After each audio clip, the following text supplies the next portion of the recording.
it's passed on. We're not cured of it. Racism. We are not cured of. Clearly. And it's not just a matter of it not being polite to say public. That's not the measure of whether racism still exists or not. It's not just a matter of overt discrimination.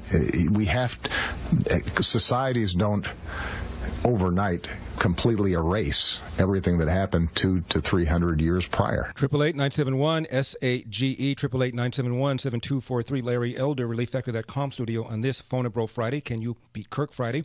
More on this in due course. Again, we're going to be doing this in the third hour, and the categories are going to be sports, this week in the news, famous lawyers, movies of the 1990s, which is an audio clue, and vice presidents. If you think you're strong in all those categories, check us out in the third hour. Now, my next guest has written a book, co-authored a book. It's called Black History 1619-2019, an illustrated and documented African-American history. She is a retired Army colonel, 20 years of active experience with several distinguished medals. Also is a lawyer, graduated from Hastings here in California, has an MBA also from Golden Gate University, and is a prolific writer, author, filmmaker. She also did a documentary about a filmmaker, black filmmaker named Oscar Micheaux, the czar of black Hollywood. Also a documentary called In the Hour of Chaos, which tells about the story of Reverend Martin Luther King Sr., who was, in fact, a Republican. And a documentary called No Lie, L-Y-E, an American Beauty Story. I assume that's about Madam C.J. Walker, the first black female millionaire in the country. Please welcome to the program retired Army Colonel Frances Presley Rice. Well, hello, Larry, the sage. So nice of you to have me on. Colonel, thank you so much for taking the time. We really do appreciate it. What an extraordinary book. Tell me what your goal was. You write in the beginning of it you want to correct some misconceptions. What are the misconceptions you wanted to correct? Oh, everything. Where do we start? Our book, yes, indeed.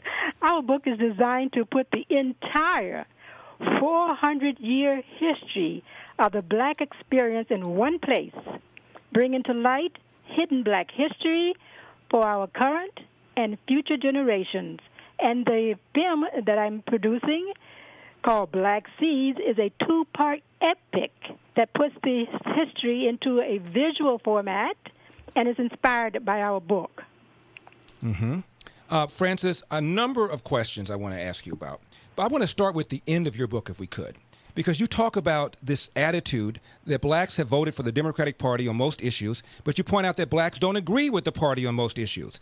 School prayer, supported by blacks by 80%. School choice by 73%. Faith-based initiatives, 74%. The idea of having English as the official language of America, 84%.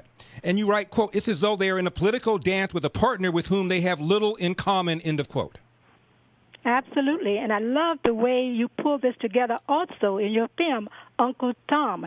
And the decision to shoot that in black and white was inspired. And I'd like to know what motivated you to do that movie. Frances, this is your interview, not mine. The sage again. Frances, tell me why you joined the military, and when did you do it? I mean, you had to be one of the only females at your rank when you retired, black females at your rank when you retired. In fact, I was the highest-ranking woman in the military at the time in the JAG Corps, the Georgia African General's Corps, the Lawyers Corps, and I was the highest-ranking black woman in the Georgia African General's Corps at that time. Now, yes, indeed. And I joined the Army in 1964, so you can imagine what I had to face. At that time, there was no affirmative action. If you did not perform, you were out of there.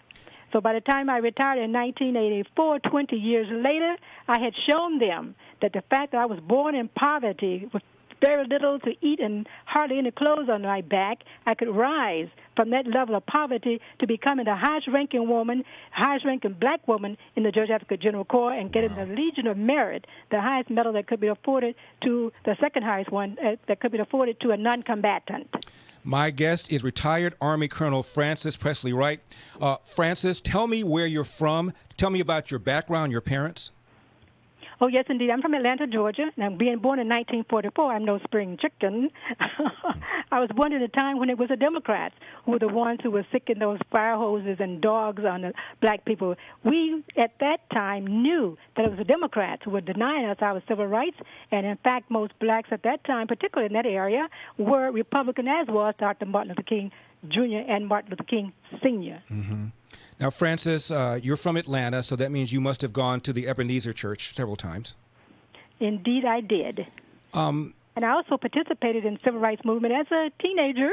We were walking around with our placards saying desegregate and let us have a chance to have equal opportunity. And we didn't know at the time as teenagers, as kids, that we were being put in the front line so that if any one of us got killed, it would shock the nation. Mm-hmm. So you actually participated in demonstrations for desegregation as opposed to Joe Biden, who claims he did when there's no evidence. Absolutely. Okay, so we were confronted. I'm sorry. So your parents, Francis, what did they do?